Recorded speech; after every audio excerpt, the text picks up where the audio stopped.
नमस्कार, बहुत स्वागत है आप सभी का। आप देख रहे हैं कुरुक्षेत्र। मैं हूं सौरभ शर्मा आपके साथ। दिल्ली के मुख्यमंत्री अरविंद केजरीवाल आज गुजरात में हैं। आजकल वो कई बार गुजरात जाते हैं, बड़ी जल्दी जल्दी गुजरात जाते हैं। वडोदरा में थोड़ी देर पहले टाउन हॉल मीटिंग में उन्होंने गुजरात के चुनाव पर चर्चा की, बड़े वादे किए, बड़े इल्जाम लगाए। बीजेपी के अध्यक्ष जेपी नड्डा भी आज गुजरात में हैं, मोरबी में, और वो वहां रोड शो कर रहे हैं। लेकिन एक बड़ी इंटरेस्टिंग बात आपको बताते हैं। अरविंद केजरीवाल के दौरे में और नड्डा के रोड शो में एक बात बिल्कुल कॉमन है, बिल्कुल समान दिखाई दी, और आपको आश्चर्य होगा जानकर वो क्या बात है। मोदी मोदी के नारे दोनों जगहों पर गूंज रहे थे। अरविंद केजरीवाल जब एयरपोर्ट से निकले वहां भी, और मोरबी में नड्डा के रोड शो में भी। अरविंद केजरीवाल एयरपोर्ट से बाहर निकलते हैं, बाहर और लोग जो वहां पर मौजूद थे, आम शहरी, वो मोदी मोदी के नारे लगाना शुरू कर देते हैं। केजरीवाल के लिए आप कह सकते हैं कि एक बड़ी अनवांटेड एम्बैरेसिंग सिचुएशन वहां पर पैदा हो गई। सामने मीडिया था, अरविंद केजरीवाल के कार्यकर्ता भी थे, और ये भीड़ जो थी ये लगातार मोदी मोदी के नारे लगाती रही, और ये शोर तब तक गूंजता रहा जब तक अरविंद केजरीवाल के लोगों ने उनको उनकी गाड़ी में बैठाकर आगे उनके कार्यक्रम के लिए रवाना नहीं कर दिया। गुजरात में इस साल दिसंबर में चुनाव है। आम आदमी पार्टी ने अपनी पूरी ताकत झोंक रखी है, फ्री सुविधाओं की झड़ी लगा रखी है, खुद को सबसे कट्टर ईमानदार पार्टी बता रहे हैं। वडोदरा में अरविंद केजरीवाल ने यहां तक कह दिया कि आम आदमी पार्टी के बनने से पहले, यानी आम आदमी पार्टी के राजनीति में आने से पहले, जितने भी दल, नेता, जो भी सरकारें रहीं, उन्होंने सिर्फ जनता को लूटने का काम किया, स्विस बैंक में पैसे भरने का काम किया। लेकिन आम आदमी पार्टी कट्टर ईमानदार पार्टी है। ईमानदार राजनीति सिर्फ आम आदमी पार्टी ही कर सकती है। और जिस वक्त केजरीवाल अपनी पार्टी को कट्टर ईमानदारी का सर्टिफिकेट दे रहे थे, दिल्ली में बीजेपी के प्रवक्ता एक तस्वीर मीडिया के सामने रख रहे थे।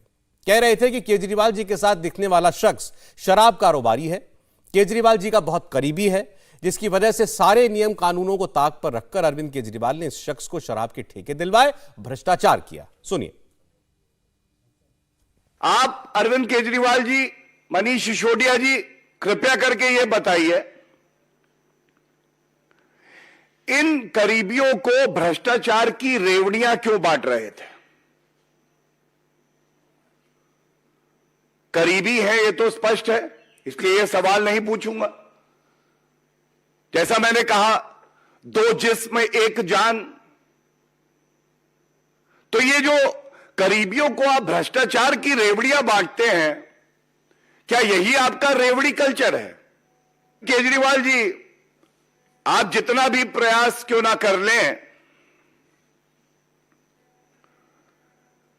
आपको बख्शा नहीं जाएगा। वो दिन आएगा, जरूर आएगा, जब जनता देखेगी कि ये माफी वीर अरविंद केजरीवाल सबके सामने कबूलेंगे कि हां, आम आदमी पार्टी सबसे भ्रष्टाचारी पार्टी है, और उसका कोई सरगना है तो वो अरविंद केजरीवाल है। देखिए, गुजरात के चुनाव में आजकल आप आम आदमी पार्टी और बीजेपी के बीच जो ये जंग चल रही है, इसमें आप देखें तो सवाल एक ही है, कौन कट्टर ईमानदार, कौन कट्टर भ्रष्टाचारी। यही आरोप दोनों एक दूसरे पर लगाते हैं। तो मैंने अभी आपको जैसे बताया था कि गुजरात की लड़ाई चूंकि अब सामने आ गई है, तो अरविंद केजरीवाल आज जब वडोदरा एयरपोर्ट से बाहर निकले तो क्या हुआ, कैसे उनके सामने मोदी मोदी के नारे लगे, वो तस्वीरें भी एक बार आप देखिए। मोदी मोदी मोदी मोदी मोदी मोदी मोदी मोदी मोदी मोदी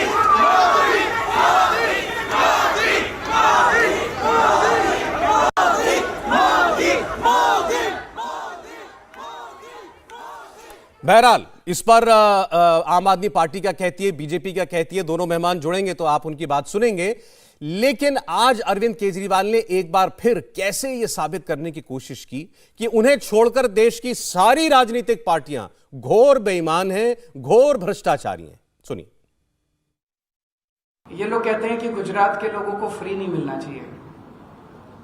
ये इसलिए कह रहे हैं क्योंकि उनको ये लग रहा है कि ये जो सारा लूट के पैसा स्विस बैंकों में ले जाते हैं, ये सारा लूट के पैसा अपने घर भरते हैं।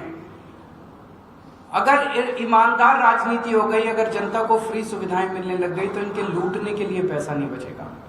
अभी तक इस देश में लूट की राजनीति चल रही थी। जितनी सरकारें थी, जितने नेता थे, ये मोस्टली जो है वो लूटते थे, सरकारों को लूटते थे ये लोग, और सारा पैसा स्विस बैंकों में ले जाते थे, सारा लूट रहे। पहली बार इस देश के अंदर, पहली बार आम आदमी पार्टी ने ईमानदार राजनीति की शुरुआत की है।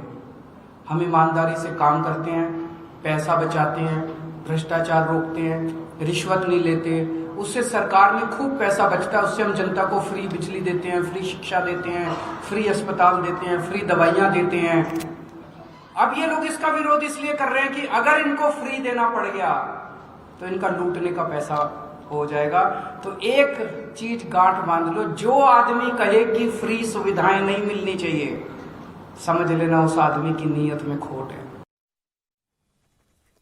गुजरात में लड़ाई इस बार इसीलिए इतनी सख्त मानी जा रही है क्योंकि गुजरात में 1995 से बीजेपी सत्ता में है। अब तक बीजेपी करीब करीब अजेय रही है। 2001 में नरेंद्र मोदी के सीएम बनने के बाद बीजेपी का किला और मजबूत हुआ। गुजरात में बीजेपी के खिलाफ कांग्रेस ही अभी तक मुख्य रूप से चुनौती देने वाली पार्टी रही है। 2017 से अरविंद केजरीवाल गुजरात की राजनीतिक सीन में आए और बीजेपी के इस अजय गुजरात में सेंध लगाने की चुनावी दांवपेच वो लगातार कर रहे हैं। आज जब अरविंद केजरीवाल गुजरात पहुंचे तो उन्होंने एक सियासी मुद्दा जरूर बीजेपी के हाथ में दे दिया, बीजेपी जिसे उठा रही है। आज अरविंद केजरीवाल गुजरात में दिल्ली से जिस प्लेन से वडोदरा पहुंचे थे वो एक चार्टर्ड प्लेन था, कॉमर्शियल फ्लाइट नहीं, वो एक चार्टर्ड प्लेन था। चार्टर्ड प्लेन का खर्चा कितना आता है, कितने पैसे भरने पड़ते हैं, ये एक अलग मुद्दा है और उसके बारे में सबको अंदाजा भी है। लेकिन यह सवाल आज इसीलिए उठाया जा रहा है क्योंकि थोड़े दिन पहले अरविंद केजरीवाल अहमदाबाद में जब गए थे, अब से कुछ ही दिन पहले, तो वहां वो उन्होंने कहा था कि मैं ऑटो वाले के घर खाना खाने जा रहा हूं। उनकी खूब लड़ाई नोकझोंक हुई थी पुलिस वालों के साथ। तो उन्होंने कहा था मैं आम आदमी हूं, एक आम आदमी की तरह ऑटो रिक्शा में बैठ के जाना चाहता हूं।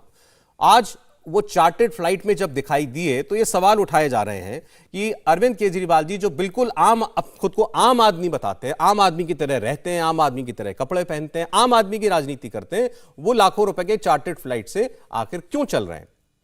बहरहाल ये बात भी होगी। आज बीजेपी अध्यक्ष जेपी नड्डा भी गुजरात के दौरे पर हैं, एक बार उसका भी जिक्र कर लें। नड्डा मोरबी में रोड शो कर रहे हैं। गुजरात में विधानसभा चुनावों की तैयारियों की समीक्षा करने के लिए बीजेपी के अध्यक्ष जेपी नड्डा 2 दिन के गुजरात दौरे पर हैं। उनके रोड शो की तस्वीर आपकी स्क्रीन पर इस वक्त है और जेपी नड्डा पार्टी के अध्यक्ष हैं, तो जाहिर है कि उनके साथ चलने वाले कार्यकर्ताओं का रेला जो है वो भी आपको दिखाई दे रहा है। लेकिन सवाल वही है कि आखिर गुजरात में ये बीजेपी वर्सेस केजरीवाल की लड़ाई, क्या वाकई यही 2 मुख्य धड़े हैं जो लड़ेंगे? गुजरात में जो ये मोदी के नारे लगे हैं आज अरविंद केजरीवाल के सामने, क्या ये गुजरात की किसी हकीकत को बताते हैं या तस्वीर इससे अलग है जो अरविंद केजरीवाल बताते हैं? राकेश सिन्हा जी सांसद हैं भारतीय जनता पार्टी के, जुड़ गए हमारे साथ। राकेश जी आपका बहुत स्वागत है। और दिलीप पांडे जी हमारे साथ जुड़े हैं, आम आदमी पार्टी से विधायक भी। दिलीप जी आपका ही बहुत स्वागत है। मैं राकेश जी से शुरुआत करना चाहता हूं। राकेश जी, गुजरात की लड़ाई की बात हो रही है और अरविंद केजरीवाल ने आज ये कहा कि हमें छोड़कर अब से पहले जब से हम राजनीति में आए सब चोर भ्रष्ट बेईमान लोग राजनीति करते थे, पैसा कमाते थे, स्विस बैंक में डाल देते थे। हम आए, हमने पैसा बचाया, करप्शन रोका, तो हम हर चीज मुफ्त देते हैं और हम मुफ्त देते हैं तो इन बाकी लोगों को रास नहीं आता। तो वो कह रहे हैं जो आदमी ये कहे कि मुफ्त सुविधा नहीं देनी चाहिए जनता को, समझ लो ये चोर है, समझ लो इसकी नीयत में खोट है। देखिए, वास्तव में मुझे तो आश्चर्य लगता है, कोई आदमी जनता को इतना मूर्ख समझता है। उसके एक एमएलए अमनातुल्लाह खां की गिरफ्तारी अभी हुई है, उसके घर से करोड़ रुपए बरामद हुए। उसके पहले सत्येंद्र जैन के घर से 2 करोड़ रुपया बरामद हुआ और इसके पहले अन्य एमएलए 2 एमएलए और गिरफ्तार हो चुके थे। जिस पार्टी के एक छोटे राज्य में शासन करने वाला, उस छोटे राज्य के का रोना अरविंद केजरीवाल खुद रोते हैं कि हमारा बजट कम है, उस राज्य के उनकी पार्टी के एमएलए के घर से करोड़ों रुपया बरामद हो, जिस राज्य में झुग्गी झोपड़ी को हटाने का पूरा अभियान वो पूरा नहीं कर पाए और गुजरात जाकर कहते हैं कि हमसे पहले आए सभी लोग भ्रष्ट हैं। तो उनको 2 बात और कहना चाहता हूँ। 2016 में वेटिकन गए थे। वेटिकन में उनको विशेष रूप से, वो एक अपवाद स्वरूप मुख्यमंत्री थे जिनको वेटिकन में मदर टेरेसा के सेंटहुड देने में उनको आमंत्रित किया गया था। खैर वो अलग बात है उन्हीं को क्यों आमंत्रित किया गया, लेकिन जब गए तो बिजनेस क्लास से गए और बिजनेस क्लास का खर्च दिल्ली से वेटिकन का कितना होता है ये आम आदमी पार्टी के लोग बताएंगे, चूंकि बिजनेस क्लास से वही चलते हैं। दूसरा मैं बता रहा हूँ कि चार्टर प्लेन से गुजरात पहुंचे, वो चार्टर प्लेन से गुजरात गए और जिस आम आदमी की पार्टी कहते हैं, आम आदमी पार्टी की पीठ की सवारी कर रहे हैं और उन्होंने आदर्श को, जन आंदोलन को की विश्वसनीयता के सूचकांक को सबसे अधिक कम किया है। जब वो जन आंदोलन में गए, लोकपाल की बात करने गए थे, तो दिल्ली में एक लोकपाल बनाकर, एक लोकायुक्त बनाकर मनीष सिसोदिया की जांच करा लेते। दिल्ली के 12 कॉलेजों में, जो 12 कॉलेज, दिल्ली विश्वविद्यालय के 12 कॉलेज में शिक्षकों को वेतन नहीं मिल पा रहा है, कर्मचारियों को पैसे नहीं दे रहे हैं, 6-6 महीने पर उनको वेतन जाते रहे, उस राज्य का मुख्यमंत्री आज बाहर जाकर इतनी बड़ी बात करते। अंत में एक बात और मैं सौरभ जी अपने इंट्रोडक्टरी रिमार्क में जोड़ दूं, आम आदमी पार्टी क्या करती है, इसको, यह जो गोवेल्स था हिटलर का प्रचार मंत्री, उसमें विश्वास करती है कि झूठ को इतना बोलो, इतनी बार बोलो, इतनी तरह से बोलो कि झूठ ही सच नजर आए। इसका एक प्रमाण है, तो अभी आरटीआई में आया है, मैं कोई आरटीआई का ही बता रहा हूं, 2012 से 22 के बीच में 4200%, 4200% जो विज्ञापन है उसके खर्च में दिल्ली सरकार की वृद्धि हुई है। और सिर्फ 2021-22 में 488 करोड़ का खर्च हुआ और सिर्फ मार्च महीने में, एक महीने में 125 करोड़ का इन्होंने विज्ञापन दिया। पूछिए, उस विज्ञापन में दिल्ली छोटी जगह है, इसका विज्ञापन मुंबई में, चेन्नई में, गुजरात में देकर क्या पाते हैं? ये 4200% जो बढ़ा दिया, 488 करोड़ में दिल्ली सरकार की कम से कम 20-50 स्कूलों का उद्धार हो सकता था। ठीक है, मैं अब जरा, आपने बहुत सारी बातें कही हैं, एक ओपनिंग रिमार्क जो है दिलीप पांडे साहब भी दे दें। आपने पहली बात तो ये कही कि अब खुद को ईमानदारी का सर्टिफिकेट देने वाले अरविंद केजरीवाल ये क्यों नहीं बताते कि दिल्ली में उनका एक मंत्री और एक विधायक भ्रष्टाचार के आरोप में जेल में बंद है, क्यों वो दूसरी पार्टियों के ऊपर भ्रष्टाचार का आरोप लगाते हैं, अपना भूल जाते हैं। दिलीप जी।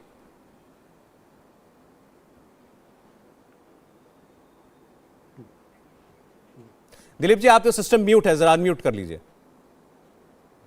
सॉरी, म्यूट था। सौरभ जी, मैं काफी दिन बाद राकेश जी के साथ चर्चा में बैठा हूँ। मैं मानता था, मैं जानता समझता था कि ये प्रोफेसर हैं, पढ़े लिखे आदमी हैं। आज पूरा मुझे लगने लगा कि ये भी खाली व्हाट्सएप यूनिवर्सिटी वाला कंटेंट पढ़ के और बोलते रहते हैं। बातचीत की शुरुआत करी उन्होंने तो कहा अमानतुल्लाह खान के घर से करोड़ों रुपए बरामद हो गए। मैं चुनौती देता हूँ राकेश जी को, इस कॉल के बाद आपसे मेरा नंबर ले लें, मुझे सबूत दे देंगे कि करोड़ों रुपए मिले अमानतुल्लाह घर से, मैं सियासत छोड़ दूंगा। इस तरह की बेसिर पैर की बात करना, वो भी किसी पढ़े लिखे आदमी के मुंह से निकल के आना, बेसिक कुछ भी आंकड़े कोट कर दे रहे हैं, कुछ भी बोल दे रहे हैं। मैं बताता हूँ हकीकत क्या है। भारतीय जनता पार्टी असल में जब आम आदमी पार्टी की बात आती है तो देश की सबसे निकम्मी पार्टी है, सबसे। और ये इस बात को राकेश जी भी मानते हैं, मैं बताता हूं कैसे मानते हैं। सारी ताकतें किसके पास है? राकेश जी के पास है, मोदी जी के पास है, भाजपा के पास है। सीबीआई किसके पास है भाई? ईडी की एजेंसी इनके पास है, इनकम टैक्स डिपार्टमेंट इनके पास है, दिल्ली की पुलिस और इसके अलावा कई राज्यों की पुलिस इनके पास है। तब भी इनके नेता क्या कर रहे हैं, इनके प्रवक्ता क्या कर रहे हैं? राकेश जी को क्या करना पड़ रहा है? सीबीआई, ईडी, आईटी इनकी कुछ सुनी नहीं है भाई साहब, इनका कंट्रोल ही खत्म हो गया, ये स्वीकार कर रहे हैं। लिहाजा इनको मजबूरी में क्या करना पड़ रहा है? आना पड़ रहा है मीडिया के साथियों का टाइम खराब करने के लिए। एक फोटो इनकी, दो फोटो, बेसिर पर क्या आरोप लगाना। इनके यहां करोड़ मिल गए, इनके यहां 2 करोड़, मतलब ईडी तक जो है फेक ट्वीट करती है कि जैन साहब के यहां से इतने मिल गया, उतने मिल गया। तो ये व्हाट्सएप का कंटेंट उठा उठा के इनको मजबूरी में ये सारी बातें कहनी और करनी पड़ रही हैं। वजह क्या है? सब लोग मान रहे हैं कि भाई हमसे कुछ हो नहीं रहा। हकीकत इसके पीछे की क्या है? गुजरात चुनाव जैसे ऐसे पास आ रहे, इस बात को समझिएगा। भारतीय जनता पार्टी के चेहरे पर दिख रही है बौखलाहट, क्योंकि भाजपा गुजरात में सुन रही है अपने हार की आहट। ये पूरा आपको दिख रहा है पेंट किया हुआ तस्वीर, फर्जी तस्वीर जो दिख रहा है भाजपा का, इसके पीछे की वजह यही है कि भारतीय जनता पार्टी के पैरों के नीचे से जमीन खिसक रही है। हमने ये प्रेडिक्ट किया हुआ था कि भाई पहले ये पैसा देके खरीदेंगे, ऑपरेशनल ड्रेस फेल हो गया, नहीं खरीद पाए, तो अब ये डरा धमका के सीबीआई, ईडी के जरिए खरीदेंगे। बिल्कुल वही हो रहा है। तो आप कह रहे हैं गुजरात में इनके पैरों तले जमीन खिसक गई है, लेकिन वहां केजरीवाल जी के सामने तो लग रहे नारे मोदी मोदी के। सौरभ भाई, ये मोदी मोदी के नारे 4 आदमी लगा। देखिए, आपको तय करना पड़ेगा आप किस तरह की सियासत करना चाहते हैं। भारतीय जनता पार्टी ने तय किया कि हम नारा वाली सियासत करेंगे। अरविंद केजरीवाल जी ने तय किया कि हम स्कूल, अस्पताल, बेरोजगारी के ऊपर अपने हक की बात कहने की सियासत करेंगे। तय किसने करना है? नारे कहां लगे? गुजरात में लगे। गुजरात की जनता तय कर रही है भाई साहब। राकेश जी और हम जब यहां बैठ के बात कर रहे हैं, हमारी बात से कोई फर्क नहीं पड़ रहा, लेकिन गुजरात की जनता तय कर रही है कि कैसे 27 साल की खौफ की, निकम्मेपन की सियासत से बाहर निकले। वो कौन आदमी है जो हमारी समस्याओं की समाधान प्रस्तुत कर रहा है? वो कौन है जो कह रहा है कि आपके घर में जो बेरोजगार नौजवान है उसको हम नौकरी देंगे, स्कूल बनवाएंगे, महिलाओं की सुरक्षा सुनिश्चित करेंगे, अस्पताल अच्छे करेंगे? ये कौन कह रहा है? वो सिर्फ एक आदमी कह रहा है, अरविंद केजरीवाल। और मजबूरी ऐसी आन पड़ी है कि इनके नेता जो कभी स्कूल का उद्घाटन करने नहीं गए, इनकी पार्टी के सबसे पहली कतार के नेताओं को स्कूल के चक्कर लगाने पड़ रहे हैं। यह अरविंद केजरीवाल का असर है। चलिए ठीक है, आप कह रहे हैं गुजरात में इनके पांव तले जमीन नहीं है, इन्हें एहसास इस बात का नहीं है, और 27 साल में आपने कहा खौफ की राजनीति की, निकम्मेपन की राजनीति की है गुजरात के अंदर, और गुजरात के लोगों में अब लोगों को विकल्प दिख रहा है अरविंद केजरीवाल में। राकेश जी देखिए, शायद राजनीति का बोध सत्य से अलग कर देता है। मैं एक घटना का जिक्र करता हूँ। कच्छ का नाम सुना होगा आपने। कच्छ को लोग इसलिए जानते हैं कि भारत पाकिस्तान के बॉर्डर पर है, एक डेजर्ट है। वहाँ लोग टूरिज्म में के लिए क्यों जाते हैं? बहुत हाई टेम्परेचर है वहाँ पर, भारत पाकिस्तान के बॉर्डर पर है, उसको देखने जाते थे। वो भारत की वह भूमि थी जिसको जवाहरलाल नेहरू ने ऐसे भूमि को बंजर और बेकार भूमि कहा था। उस कच्छ में 1 लाख लीटर दूध का प्रोसेसिंग होता है। भुज और कच्छ में जो पानी नहीं मिलता था, मैं जब पहली बार गुजरात गया तो बड़े बड़े पाइप जाते थे। तो मैं जिस राज्य में था, बेगूसराय बरौनी में पाइप, असम से पाइप चलती थी, तो मुझे लगता था इसमें पेट्रोल जाता हो। तो मैंने पूछा इसमें क्या है? कहा यहाँ से पानी जाता है। कच्छ और भुज में जहाँ पानी सालों भर नहीं मिलता था, महीने में 3 महीने पानी मिलते थे, वहाँ सालों भर पानी, सालों भर बिजली मिलती है। कच्छ और भुज में एक नरेंद्र मोदी जी ने की पहल से एक जो हाइब्रिड रिन्यूएबल एनर्जी का खुला है, जिसे 14,000 मेगावाट उत्पादन हुआ। सिर्फ मैं एक भाग का उदाहरण दे रहा हूँ। पूरे पाकिस्तान को 12,000 मेगावाट चाहिए। हम पूरे पाकिस्तान को फ्री बिजली देकर, अपने पड़ोसी को फ्री बिजली देने में सिर्फ एक उत्पादन से सक्षम होंगे। मैं तो सिर्फ गुजरात के एक हिस्से की बात कर रहा हूँ। जब गुजरात में भूकंप आया था, पूरी दुनिया जानती है। ऐसी बातें मत बोलिए जिससे कि हमारी विश्वसनीयता कम हो जाए।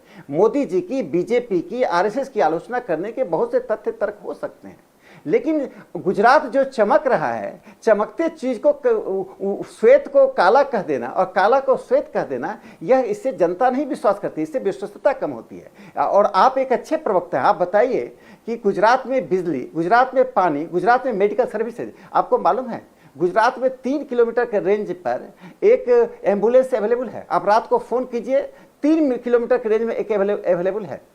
ये आज की बात नहीं है, जब माननीय नरेंद्र मोदी जी वहाँ के मुख्यमंत्री थे, गुजरात में ऐसी व्यूहरचना हुई कि वहाँ पर विकास ने एक अधिष्ठान ले लिया है, एक पैराडाइम ले लिया है। और दिल्ली में आप क्या कर रहे हैं? दिल्ली में आप विज्ञापन दे रहे हैं। आपने गुजरात सरकार के कितने विज्ञापन देखे हैं?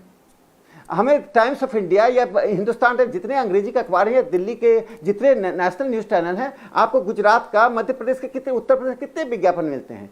दिल्ली उनकी तुलना में कितनी छोटी राज्य है, वह भी सीमित है। एनडीएमसी आपके अंतर नहीं, वो इसीलिए ये कहते हैं, दिल्ली के विज्ञापन ये कहते हैं कि हम इसीलिए देश भर में चलाते हैं क्योंकि दिल्ली का मॉडल है जो हर जगह लगाना है। अभी पंजाब में लगा रहे हैं दिल्ली का मॉडल, अब वही दिल्ली का मॉडल गुजरात में डालना है इनको। तो मैं उनसे एक सवाल पूछ देता हूं, आप ईमानदारी से बताइए, जो मोहल्ला क्लिनिक बनाया है उसमें आउटडेटेड मेडिसिन मिला है कि नहीं? आप ईमानदारी से बताइए, कि ईमानदार कार्यकर्ता के नाते बताइए। बहुत से मोहल्ले क्लिनिक में जिन दवाओं का डेट बीत गया वो मिला, लोगों के कंप्लेन आए। मोहल्ला क्लिनिक में डॉक्टर कितनी देर बैठते हैं? आप बता दीजिए, एवरेज कितनी देर बैठते हैं? ठीक है, मोहल्ला क्लिनिक की साफ सफाई क्या है? आप कोई चीज इजहार कर देते हैं और इतना बड़ी अतिशयोक्ति में बात करते हैं। जाकर उन गरीब लोगों से बात कीजिए, गरीबों का उपहास मत कीजिए। 80 करोड़ लोगों को उनके नैतिक दायित्व मानते हुए प्रधानमंत्री मोदी जी के नेतृत्व में जो राशन मिल रहा है, अरविंद केजरीवाल क्या कहेंगे उस पर? ठीक है राकेश जी, मैं जरा जवाब ले लेता हूं। 2 बातें आपने गुजरात की भी बात बताई, और आपने बात करी दिल्ली की भी। वीडियो चला गया दिलीप जी का। जी दिलीप जी, देखें गुजरात के बारे में तो सुन रहे हैं मुझे आप? मेरी आवाज आ रही है आपको? जी बिल्कुल, मैं सुन पा रहा हूं। जी। देखिए राकेश जी ने गुजरात के परिप्रेक्ष्य में तो ये कहा कि आप दिन को रात कह देंगे तो रात हो नहीं जाएगी, जो चीज चमक रही है वो चमक रही है। हाँ, तो गुजरात की बात कर लीजिए और फिर दिल्ली की बात बताइए। इस चर्चा की सबसे अच्छी बात है कि तसल्ली से सब अपनी बात रख सकते हैं, ये अच्छी चीज है। 2 ही लोग हैं। गुजरात के मॉडल का जिक्र कर रहे थे राकेश भाई, मैं बताना चाहता हूं, अभी कुछ दिन पहले की खबर है 21,000 करोड़ रुपए की ड्रग्स पकड़ी गई गुजरात में। मैं पूछना चाहता हूं कितनी जगह पे सीबीआई और ईडी की रेड हुई? अगर आपका मकसद गुजरात को तरक्की के रास्ते पर लेकर जाना है तो उस रास्ते की रुकावट ड्रग हटाने की जिम्मेदारी आपकी है कि नहीं? मैं पूछना चाहता हूं इनसे। हर साल गुजरात के अंदर 10,000 करोड़ रुपए से भी ज्यादा की इलीगल दारू बिकती है, और इनका अपना बड़ोदरा के अंदर भारतीय जनता पार्टी का कारपोरेटर दारू बेचते हुए पकड़ा गया था। क्या हुआ भाई उसका? कुछ पता चला उसका? कहीं कोई रेड हुई क्या? पेपर लीक हो रहा है। 15 से 20 ज्यादा जगहों पे केसेस दर्ज हुए हैं। भारतीय जनता पार्टी के राज में नौजवानों की जिंदगी से खिलवाड़ किया जा रहा है। पेपर लीक हो जा रहा है भाई। लीक प्रदेश बन गया है गुजरात। उत्तर प्रदेश के बाद दूसरा ऐसा बड़ा राज्य है गुजरात जहां हर कंपिटिटिव एग्जाम के पेपर लीक हो जा रहे हैं। और इनके अपने मंत्री जीतू वधानी साहब जो हैं, शिक्षा मंत्री, वो क्या कहते हैं गुजरात की डेवलपमेंट के ऊपर? 6300 से भी ज्यादा स्कूल गुजरात सरकार ने बंद कर दिए। 700 स्कूल ऐसे हैं जहां एक टीचर है। लगभग 18,000 से भी ज्यादा टीचरों की कमी है। 30,000 से भी ज्यादा कमरों की कमी है। ये गुजरात मॉडल की बात कर रहे हैं? बताइए आप। जब मोदी जी चीफ मिनिस्टर थे तब हुच ट्रेजेडी से जहरीली शराब पीने से 100 से ज्यादा लोग मर गए थे, और उसके बाद लगातार ऐसी घटनाएं हो चुकी हैं। गुजरात ऐसा राज्य है जहां दारू बंद है, शराब बंद है, वहां ये सब चीजें हो रही हैं। दूसरी बात इन्होंने क्या कही? मोहल्ला क्लिनिक और 80 करोड़ रुपए राशन की बात करी। राकेश जी, मैं भी एक विधानसभा का विधायक हूं, मैं आपको खुली आमंत्रण देता हूं। गौरव भाटिया जी तो भाग गए थे स्कूल देखने का दावा करने के बाद। मेरी विधानसभा में आइए, आपको मैं एक एक मोहल्ला क्लिनिक पे लेके चलता हूं। 8 बजे से लेकर के 2 बजे तक डॉक्टर वहां पे मुफ्त में इलाज करता है। आपका टेस्ट कराऊंगा, इलाज कराऊंगा, जो कुछ भी दिक्कत पर नहीं है तो आप ऐसे ही चलिए। भगवान करते हैं आप हमेशा स्वस्थ रहे, सुखी रहे। आप मेरे साथ चलिए, मैं आपको दिखाऊंगा। और रहा सवाल 80 करोड़ लोगों को राशन देने का, मुझे लगता है कि वो कोई सीना ठोकने वाली बात नहीं है। इस पर शर्म आनी चाहिए हम लोगों को कि हमारे देश में अभी भी स्थिति ऐसी है कि 80 करोड़ लोगों को राशन देना पड़ रहा है। हम क्यों नहीं एम्पावर कर पाए? एक बार की सरकार में नहीं आए हैं। 2014 के बाद से लेके अब तक लगातार सरकार है आपकी, बड़ी शक्तिशाली सरकार है, फिर भी 80 नहीं 81 करोड़ लोगों को आपको राशन देना पड़ रहा है। चलें, अच्छा ठीक, दिलीप जी ठीक, दिलीप जी अच्छा ठीक है, आपका तर्क आपने अभी कहा, बात करते हैं, ठीक है। दिलीप जी बात सुनिए, इससे वो स्पष्ट हो जाता है। बात सुनिए, आपने कहा कि इनका 80 करोड़ लोगों को राशन बांटना गर्व का नहीं शर्म का विषय होना चाहिए। भाई free free free free free तो गुजरात में आप जाके कर रहे हैं ना, हर चीज फ्री तो आप दे रहे हैं ना। कुछ भाई साहब देखिए सौरभ भाई, फ्री कुछ भी नहीं है। ये उलझाने और बहकाने की सियासत का नतीजा है कि ये वर्ड आ रहा है जिसको फ्री भी कह रहे हैं। हम भी जानते हैं, राकेश जी भी जानते हैं। और बड़ा दुख होता है जो लोग ये कहते हैं कि भाई सब लोग टैक्स देते हैं और उन्हीं के टैक्स के पैसे से 2 ऑप्शन है, या तो आप दोस्तों को खिला दीजिए जैसे मोदी जी खिला रहे हैं, या आप वापस जनता को लौटा दीजिए उनको दिए जाने वाली सुविधाओं के स्वरूप में। जो भी आदमी कहता है फ्री भी नहीं देना चाहिए, अरविंद जी ने साफ कहा है, समझ लेना उसकी नियत में खोट है, क्योंकि फ्री कुछ भी नहीं है। जनता के टैक्स का पैसा जनता के ऊपर खर्च करना, उनको अच्छे अस्पताल देना, उनको अच्छे स्कूल देना, एनपीए में नहीं डुबाना, उसको बैड डेट में नहीं डुबाना, वेव ऑफ नहीं करना। मैंने ये सवाल आपसे सिर्फ इसीलिए किया था, सब वाली सियासत जो है वो आम आदमी पार्टी मैंने ये प्रश्न आपसे केवल इसीलिए किया था कि फिर इनका कोविड काल में गरीब आदमी को राशन दे देना वो कौन सा जुर्म हो गया था? मैंने कोविड काल की बात नहीं कर रहा हूं मैं। ये छाती ठोक रहे हैं कि 80 करोड़ लोगों को राशन दिया हमने। मैं ये कह रहा हूं कि इसको गर्व से मत बताइए, आप प्रयास कुछ ऐसे करिए कि इन लोगों को ऐसे आर्थिक स्तर पे लेके जाएं जहां पे इनको राशन की जरूरत न पड़े। इसके लिए आप क्या प्रयास कर रहे हैं? 2 करोड़ नौकरी देंगे, कहां नौकरी दे रहे हैं भाई साहब? सत्यानाश कर रखा है आपने। गुजरात के अंदर जाके देखिए, मतलब कॉन्ट्रेक्चुअल बेसिस में यहाँ पे पुलिस वाले काम कर रहे हैं और 12 घंटे छोड़िए 18 घंटे 20 घंटे की ड्यूटी। चला मैं आपने अभी गुजरात के बारे में जो कुछ बातें बताई हैं, ठीक है, उसका जवाब देता हूं। डेवलपमेंट मॉडल के नाम पे जो बुलबुला दिखाया गया वो बुलबुला फूट चुका है। अब सवाल यही तो है ना पांडे साहब, इसी बात का तो जवाब आप दोनों से हमें चाहिए कि मॉडल दोनों है, गुजरात मॉडल भी है और आपका दिल्ली मॉडल भी है, दोनों में से बुलबुला कौन सा है और अच्छे और सच्चा मॉडल कौन सा है? राकेश सिन्हा जी भी बहुत कहा दिलीप पांडे जी ने गुजरात के बारे में। देखिए, एक बात मैं महत्वपूर्ण बात देश के लोगों को बताना चाहता हूं कि पांडे जी एक पढ़े लिखे व्यक्ति हैं कि यह एक समय अमृत महोत्सव का था। सिर्फ हम भौतिक विकास की बात तो मैंने की और कच्छ और भुज की बात कही तो उस पर उन्होंने कोई जवाब नहीं दिया है। प्रशासन में कहीं भी छोटी सी छेद है, 1-2 घटना को उठाकर हम कहीं नहीं कहते कि हर जगह राम राज्य आ गया, आदर्श राज्य आ गया। हम तो मॉडल की बात करते हैं, हम आदर्श की ओर बढ़ने की बात करते हैं, कदम बढ़ाने की बात करते हैं और निरंतर कदम बढ़ रहा है उसकी बात हम कर रहे थे।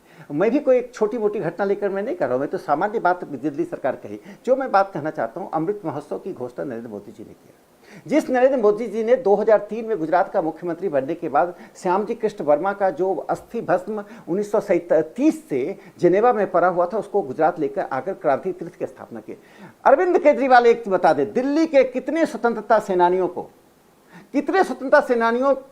जो शहीद हुए दिल्ली के आसपास के, दिल्ली के, उनके परिवारों का सम्मान किया। कितने स्वतंत्रता सेनानी के नाम पर दिल्ली में द्वार की स्थापना की, कितने स्वतंत्रता सेनानी के नाम पर कोई मोनोग्राफ निकाला। जिस व्यक्ति को अपनी ही संस्कृति की चिंता ना हो, जो व्यक्ति सिर्फ राजनीतिक दृष्टि से अपने आप को एक होलियर देन दाओ, मैं सबसे पवित्र व्यक्ति हूं बताना चाहता है, उसका एक उदाहरण देखिए। अन्ना हजारे को मैं समकालीन भारत में एक ऐसा व्यक्ति मानता हूं जिसने सामाजिक क्रांति के लिए, समाज के उद्धार के लिए, गांव के उद्धार के लिए काम किया। उनका गांव एक मॉडल गांव है। और अन्ना हजारे का भ्रष्टाचार के खिलाफ लड़ाई में जो अरविंद केजरीवाल जी को प्रश्रय मिला, उसके कारण अरविंद केजरीवाल को एक विश्वसनीयता मिली। उस अन्ना हजारे का आज विरोध क्यों है? क्या अन्ना हजारे को सत्ता में कोई भागीदारी चाहिए? क्या अन्ना हजारे भारतीय जनता पार्टी के एजेंट हो गए हैं? आप जवाब दीजिए ना। बिल्कुल जवाब देता हूं। आप इसका जवाब दीजिए। अन्ना हजारे जैसा व्यक्ति। सौरभ जी, अनुमति है तुम्हें? राकेश जी, आप दे रहे हैं इनको मौका जवाब देने का या कंटिन्यू करना है आपको? बिल्कुल दे रहे हैं, वो पूछ रहे हैं, आप दे तो मैं अपनी बात रखूं। उन्होंने दे दिया मौका। नहीं, मैं सिर्फ एक पंक्ति पूरा करना चाहता हूं। जितने लोग उस आंदोलन से जुड़े हुए थे, उस आंदोलन की भागीदारी में थे, एक एक करके अरविंद केजरीवाल ने क्यों निकाला? सिर्फ इसका जवाब दे दे। उसमें कई लोगों से हमारी वैचारिक असहमति है, लेकिन वो कई लोगों को मैं जानता हूं जो कि सामाजिक जीवन में, राजनीतिक जीवन में मूल्य आधारित राजनीति के समर्थक थे। वो भाजपा के विरोधी थे, प्रधानमंत्री नरेंद्र मोदी जी के विरोधी थे, संघ के विचारधारा के विरोधी थे, लेकिन मूल्यों पर बने रहने के कारण हम उनका सम्मान करते हैं। ऐसे एक एक लोगों को अरविंद केजरीवाल ने क्यों रास्ता दिखा दिया? ठीक है, कुछ तो जवाब। आपने अन्ना हजारे के बारे में पूछा और बाकी लोग क्यों छोड़कर चले गए जो साथ थे? दिलीप के बाद आपने लोकतंत्र का कितना बड़ा मर्दन किया है। ठीक, दिलीप जी। राकेश जी, मैं एक एक करके आपकी सारी बातों का जवाब दूंगा, एक एक करके। मैंने पूरा नोट कर लिया जो आप बोल रहे थे। पहली तो बड़ी दुर्भाग्यपूर्ण बात है राकेश जी, और मुझे आपसे इस बात की उम्मीद नहीं थी कि आप जो सवाल मैंने उठाए कि 10,000 करोड़ रुपए की इलीगल दारू वहां पे बिकती है और मोदी जी के सीएम बनने से लेकर अब तक सैकड़ों लोग जहरीली शराब पीकर मर गए हैं और भारतीय जनता पार्टी के लोग पकड़े गए हैं जहरीली शराब बेचने में, आपके लिए छोटी बात है? ये सुन के मुझे बड़ा दुख हुआ। ऐसा गुजरात के लोग सुन रहे होंगे, ये डिबेट देख रहे होंगे, जिनके घरों में लोग मरे हैं वो लोग भी इस डिबेट को देख रहे होंगे। मैं इसका उत्तर देना भूल गया था, मैं इसका उत्तर देता हूं। माफ नहीं करेंगे, बहुत गलत बात कही आपने, आपको ये छोटी बात लग रही थी। दूसरी बात मैं कहूं आपको, 21,000 करोड़ रुपए की ड्रग्स पकड़ी गई। मतलब गुजरात को छोड़ दें तो 400 किलो का गांजा भाजपा के पदाधिकारी क्या पकड़ा गया नॉर्थ ईस्ट के अंदर। मतलब आपके लिए 21,000 करोड़ रुपए का ड्रग्स पकड़ा जाना ये छोटी बात है? ये भी सुन के मैं बड़ा आहत हूं। बहरहाल आपका मत है, अपना विचार है आपका, लेकिन गुजरात के लोग ये देख रहे हैं। आज की हमारी ये चर्चा जो है गुजरात के लोग देख रहे हैं और इस चर्चा से वो कुछ तय करेंगे और तय करने के बाद जो आदेश देंगे अपने मताधिकार के जरिए, वो आने वाले समय में हमारे और आपके दोनों के सामने आएगा। आपने जिक्र किया स्वतंत्रता सेनानियों का। भगत सिंह और अंबेडकर, बाबा साहब भीमराव अंबेडकर के आदर्शों पर दिखाए रास्तों पर चलने वाली इकलौती सरकार है दिल्ली की सरकार, इकलौती सरकार है। हम शिक्षा की बात करते हैं, पंजाब की भी नहीं है क्या दिलीप जी? पंजाब की भी नहीं है क्या? बिल्कुल, पंजाब के अंदर भी और दिल्ली के अंदर भी हम भगत सिंह और अंबेडकर की बात कर रहे हैं। पूरे देश में हम भगत सिंह और अंबेडकर के दिखाए रास्तों पर चलने की बात करें, उनके मूल्यों को लेकर आगे बढ़ रहे हैं, क्योंकि सरकार दिल्ली की पंजाब की उन्हीं के दिए गए मूल्यों पर आगे बढ़ रही है, काम कर रही है। और सम्मानित करने की जहां तक बात है तो मुझे गर्व होता है ये कहने में कि मैं इसी सरकार का हिस्सा हूं, दिल्ली की सरकार का, जिसने अगर कोई सीमा पे शहीद हुआ तो उसके सम्मान में 1 करोड़ रुपए की सम्मान राशि देने वाली देश की इकलौती सरकार है। क्या गुजरात में ऐसा होता है? होता हो तो मुझे बता दें, मुझे पता नहीं है। रहा सवाल क्यों निकाला, क्या किया, मैं क्यों निकाला तो छोड़िए, मैं क्यों रखा ये मैं जानना चाहता हूं। हेमंत बिस्व शर्मा जी के खिलाफ भारतीय जनता पार्टी ने बुकलेट निकाला था, जल घोटाले का प्रॉपर बुकलेट निकाल के उनको सदी का सबसे बड़ा भ्रष्टाचारी बताया था। निकालने का तो भाई जो था चला गया अपने रास्ते के, हमसे मतलब नहीं है, जहां गया गया, उसको अच्छा लगा जहां चला गया। लेकिन जिसको यह भ्रष्टाचारी बताते रहे, कैंपेन चलाते रहे, बुकलेट निकाला, स्कैमस्टर बोला, उसको न सिर्फ पार्टी में लिया बल्कि मुख्यमंत्री बना दिया। ये कैसे हुआ? कौन सी वॉशिंग मशीन में धोया उसको कि वही बेईमान जो चुनाव के पहले आपके लिए भ्रष्टाचारी था, चुनाव जीतने के बाद न सिर्फ पार्टी में शामिल हो गया बल्कि आपकी पार्टी का सबसे बड़ा नेता चेहरा बनके सीएम बन जाता है। और ऐसे एक नाम नहीं है, नामों की लंबी फहरिस्त है। बड़े बड़े नाम है जिनको आपने अपने अंदर लिया और उसको व्हाइट कर दिया। तो ये कौन सी सियासत की बात कर रहे हैं, किस राजनीति की शुचिता की बात कर रहे हैं? अच्छा, मैं आपने ठीक कुछ नहीं किया गुजरात के अंदर, क्योंकि हम लोग गुजरात की बात कर रहे हैं। दिलीप पंडित जी, मैं आपसे गुजरात के बारे में, आपने एक बुलबुला क्रिएट किया है। मैं गया हूं गुजरात के अंदर, नहीं, मैं आपसे गुजरात के बारे में पूछना चाहता हूं। एक से बस, गया हूं बड़ौदा, कोई भी व्यक्ति जब ये सुनता है, कोई भी व्यक्ति गुजरात, 1 सेकंड 30 सेकंड बस 30 अच्छा, सेकंड बोलिए। गुजरात के डेवलपमेंट की बात करते मैं बताता हूं। मैंने गुजरात के गांव का दौरा किया, राकेश जी आपको मैं लेके चलूंगा बड़ौदा के आसपास के गांव में। मुख्य शहर से निकलिए, सत्यानाश है सड़कों का, और स्कूलों के अंदर टीचर बच्चे छोड़िए दरवाजे तक नहीं है, कुत्ते घूमते हैं वहां पे। मैं आपको लेके चल सकता हूं कलेश्वर के अंदर गांव में जहां पे सरकारी स्कूल बंद पड़े हुए हैं। आपके जीतू वाघानी जी कह रहे हैं कि 6300 स्कूल ऐसे हैं जो सत्यानाश कर दिए, बंद कर दिए हम लोगों ने। तो ये बुलबुला धीरे धीरे फूट रहा है और इसकी बौखलाहट भी कितना धीरे, कितना धीरे? ये 27 साल से है वहां पर, कोई तो वजह होगी। 27 साल से एक राज्य में जमे रहना, कोई तो वजह होगी। बिल्कुल सही कहा आपने, बिल्कुल। इन्होंने झूठ बेचा। और सबसे बड़ी बात क्या है कि वहां पे विपक्ष के नाम पे कांग्रेस हमेशा से शून्य रही है, कांग्रेस जीरो रही है। पहली बार ऐसा हुआ है कि वहां पे आम आदमी पार्टी के रूप में वहां की जनता को एक मजबूत विकल्प मिला है, जो विकल्प उनकी समस्याओं के समाधान की भाषा में बात करता है, न कि सिर्फ समस्याओं के ऊपर रोना रोता है। समाधान क्या है? वहां के लोगों के पास स्कूल नहीं है, अस्पताल नहीं है, रोजगार नहीं है, महिलाओं की सुरक्षा नहीं है, जहरीली शराब बिक रही है, ड्रग्स बिक रहा है।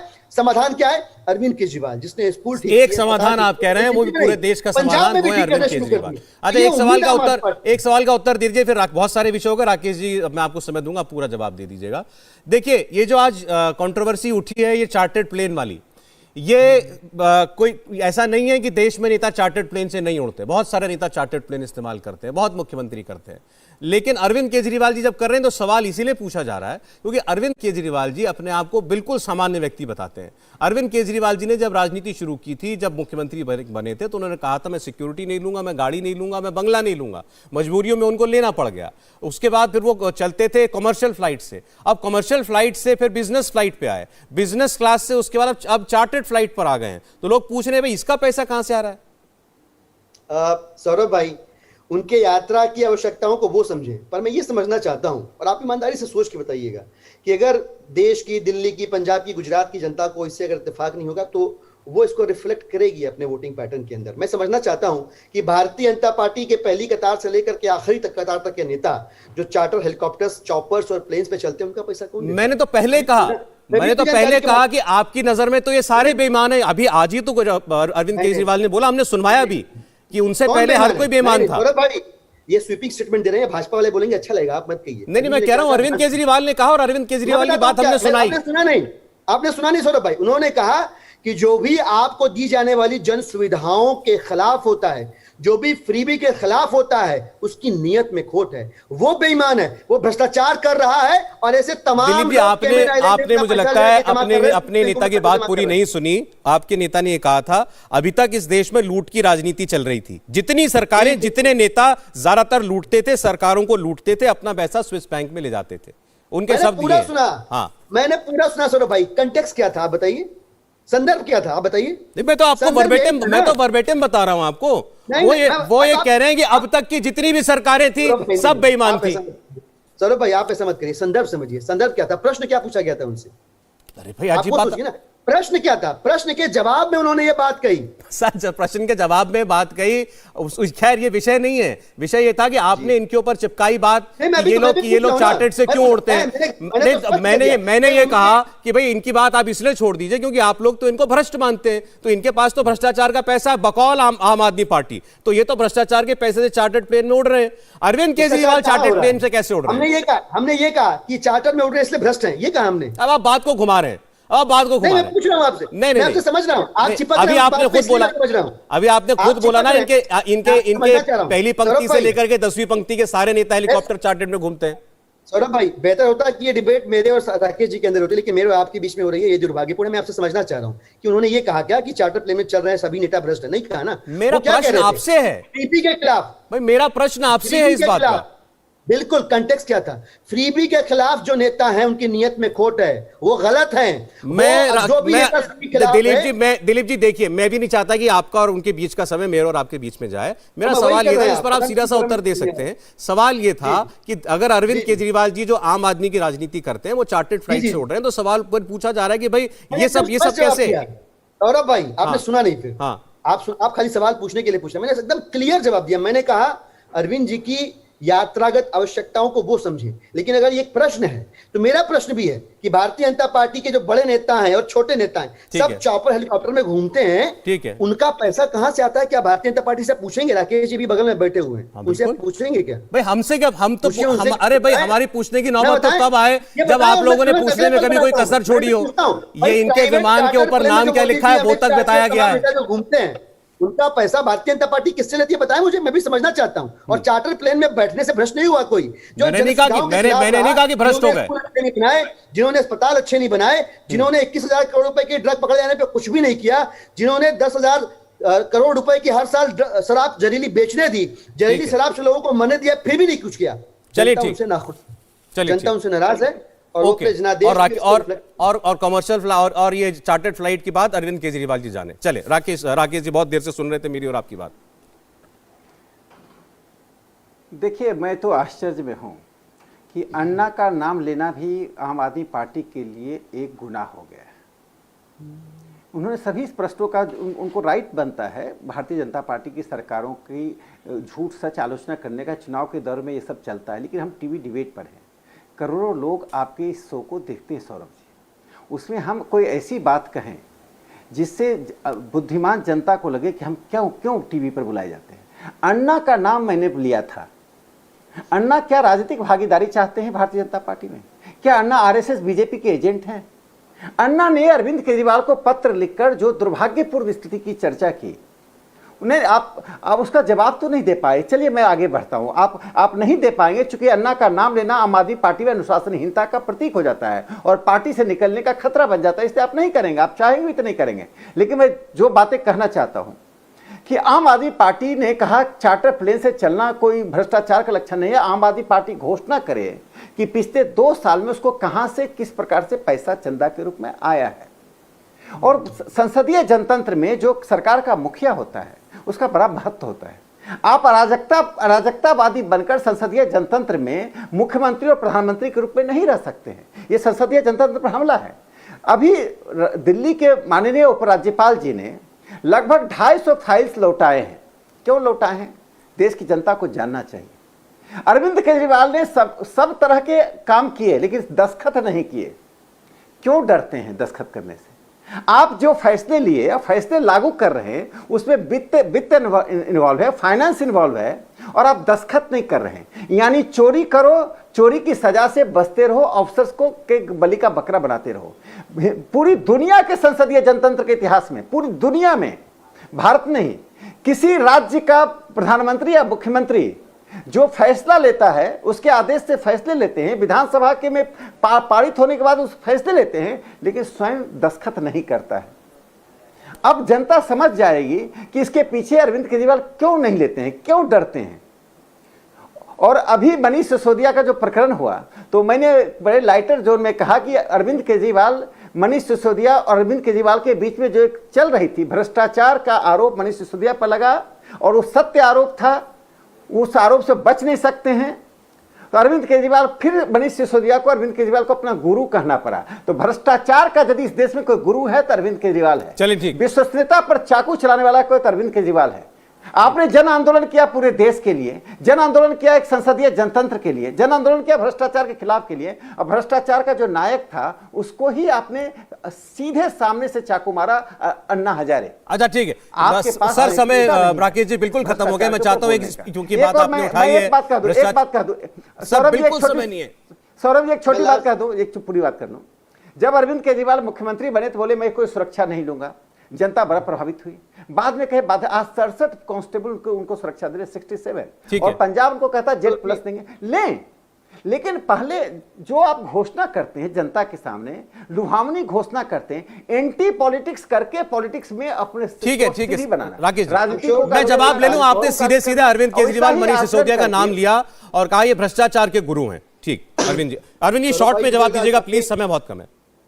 राकेश जी आज पक्का मुझे लगता है कि इनको डांट पड़ेगी। उन्होंने इश्यूज ऐसे टच कर दिए जिसपे बीजेपी की बैंड बज रही है।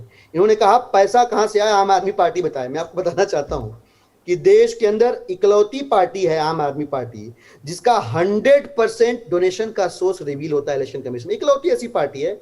वहीं भारतीय जनता पार्टी ने पिछले वित्तीय वर्ष में 2,500 करोड़ रुपए इनके लगभग कुल डोनेशन का 64% पैसा जो है वो कहां से आया वो किसी को पता नहीं है। तो पैसा कहां से आता है वो राकेश जी को बताना चाहिए। हमने तो बता दिया इलेक्शन कमीशन को। कुल मिलाकर मैं कंक्लूड यहां करना चाहूंगा कि अरविंद केजरीवाल जी भारतीय जनता पार्टी मोदी जी के यहाँ की किरकिरी बन गए हैं। ठीक है। आम आदमी पार्टी इकलौती प्रॉमिसिंग अपोजिशन के तौर पे आम आदमी पार्टी भाजपा को दिखाई दे रही है। कैसे रोका जाए केजरीवाल जी को, इसीलिए सारी कवायद। दिलीप जी माफी चाहता हूं, मैं आपको बीच में रोक रहा हूं, समय की सीमा बिल्कुल पार हम कर चुके हैं। धन्यवाद राकेश सिन्हा जी का, दिलीप पांडे जी का। आज चर्चा हुई क्या है गुजरात का मॉडल, क्या है दिल्ली का मॉडल, कौन सा है बुलबुला और कौन सा है कामयाब। बहुत धन्यवाद आप दोनों का। इंडिया टीवी हर वक्त हर जगह डाउनलोड करने के लिए सर्च करें India TV news Google play store या ऐप स्टोर पर।